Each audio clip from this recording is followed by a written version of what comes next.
السلام علیکم دوستو، امید کرتا ہوں آپ سب لوگ خیر خیریت سے ہوں گے۔ اگر چینل پر نئے ہو تو سبسکرائب کریں، لائک کریں اور بیل آئیکن دبائیں تاکہ آنے والے اچھی ویڈیو آپ کو موصول ہوتی رہے۔ آج کی کہانی ہے اسلام آباد کا ایک ہارر ہاسٹل۔ رمضان المبارک کے مقدس ایام تھے، ہاسٹل کی زندگی تھی۔ میں اس وقت اسلام آباد میں ایک نجی ہاسٹل میں مقیم تھا۔ رمضان المبارک کے 6 دن گزر چکے تھے۔ کمرے میں میرے ساتھ ایک بلوچی دوست بھی رہتا تھا جو رات کو کام کرنے جاتا تھا، اس دوران میں اکیلا رہتا تھا۔ چونکہ مقدس ایام تھے لہذا ٹائم ٹیبل پر جہاں تک ہو سکتا تھا کارآمد رہتا تھا۔ اس وقت میں تھوڑی دیر سے سویا، بارش بھی برس رہی تھی، رات ٹھنڈی تھی، اس لیے سحری اٹھنے میں دیر ہو گئی۔ اتنے میں باورچی صاحب نے دروازہ کھٹکھٹایا اور دروازہ کھول کر آواز دی کہ شاہ صاحب اٹھے، سحری کا ٹائم ہو گیا ہے۔ ایک ہاسٹل کا باورچی سب کو ایک بار ہی سحری کے ٹائم سے آواز سے جگاتا ہے، اب کوئی اٹھے یا نہ اٹھے اس نے اپنا فرض پورا کیا۔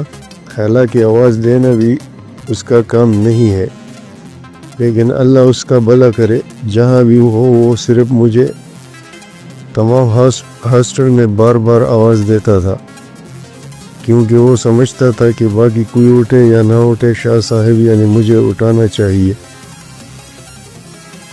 میں اٹھا، ہاتھ منہ دھوئے اور سحری کے لیے آ گیا۔ سحری کے بعد اسے دعا دی کہ اللہ آپ کو اس کا خوب اجر دے جو آپ ہمارے ساتھ خاص لگاؤ رکھتے ہیں۔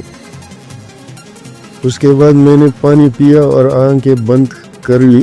باہر بارش ہو رہی تھی لہذا جلدی نیند آ گئی۔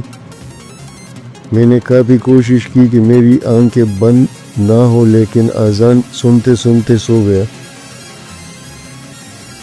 اس کے بعد کافی خوفناک منظر پیش آیا۔ ہوا یوں کہ جیسے ہی میں اذان سنتے سنتے سو گیا تو کوئی 10 منٹ بعد 2 آدمی آئے، ایک میرے دائیں جانب بیٹھ گیا اور ایک بائیں جانب۔ دونوں نے کوئی باتیں کی لیکن زبان سمجھ نہیں آئی۔ پھر بائیں جانب والے نے اپنے لمبے ہاتھ اور بڑی ہتھیلی سے میرے چہرے پر ہوا مارنے کی کوشش کی اور ہوا باقاعدہ میں نے محسوس کی، لیکن سویا رہا۔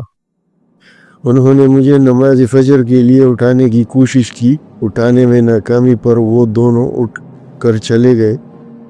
میں ایسا لیٹا ہوا تھا کہ میرے دونوں ہاتھ تکیے پر پڑے ہوئے تھے۔ تھوڑی دیر بعد میں نے دیکھا کہ ایک شخص میرے دونوں ہاتھوں کو پکڑ کر سر کی طرف سے نمودار ہوا۔ اس کی بڑی خوفناک انگارے جیسی آنکھیں تھی، اس کے کان لمبے نوکدار تھے، اس کے 2 بڑے دانت منہ سے باہر نکلے ہوئے تھے۔ اس نے میرے اوپر جھک کر عجیب زبان میں بات کی، صرف یہ بات سمجھ سکا کہ صلاح، اور میرے آنکھیں یکدم کھل گئی اور میں سیدھا غسل خانے بھاگا، وضو کیا اور نماز پڑھی۔ میرا دل خوف سے پھٹ رہا تھا اور نماز بھی میں نے ایسی پڑھی کہ کچھ سمجھ نہیں آ رہا تھا۔ اس کے بعد ذکر و اذکار کر کے میں نے سونے کی کوشش کی اور سو گیا۔ تو یہ تھی آج کی سٹوری۔ اکثر ایسا ہوتا رہتا ہے۔ اگر سٹوری اچھی لگی ہو تو نیچے کمنٹ ضرور کیجئے گا۔ اللہ آپ سب لوگوں کو اپنے حفظ و امان میں رکھے اور آپ کو صحت کے ساتھ لمبی زندگی عطا فرمائے، آمین۔ چھوٹی موٹی غلطیوں پہ معذرت خواہ ہوں جو ریڈنگ میں ہو جاتی ہے۔ اگلے ویڈیو تک کے لیے اللہ حافظ۔